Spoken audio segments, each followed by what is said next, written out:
Un nouveau service national. ახალი ეროვნული სამსახური მომავალი წლის ზაფხულიდან ეტაპობრივად ამოქმედდება.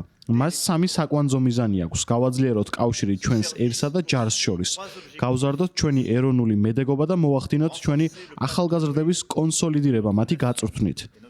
ვერ დავბრუნდებით სამხედრო სამსახურში გაწვევების დროში, მაგრამ მობილიზაცია გვჭირდება. ერის მობილიზაცია, რათა თავდაცვა შეუძლოთ.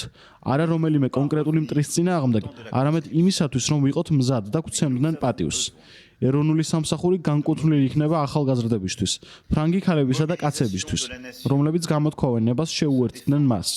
მინდა ხაზი გაუსვა, რომ ეროვნული სამსახური მხოლოდ მოხალისეებს შეეხება და ის 18-19 წლის ახალგაზრდებზე ფოკუსირდება. დიდი კრიზისის შემთხვევაში პარლამენტმა შეიძლება გაუწიოს ავტორიზება მათ გაწვევას, ვისი უნარების მობილიზაციის განმავლობაში იქნება იდენტიფიცირებული და მაშინ ეროვნული სამსახური სავალდებულო გახდება. მაგრამ ამ გამონაკლისის გარდა ეროვნული სამსახური განკუთვნილია მოხალისეებისთვის, რომლებიც შეირჩევიან ჩვენი შეიარაღებული ძალების საჭიროებების მიხედვით.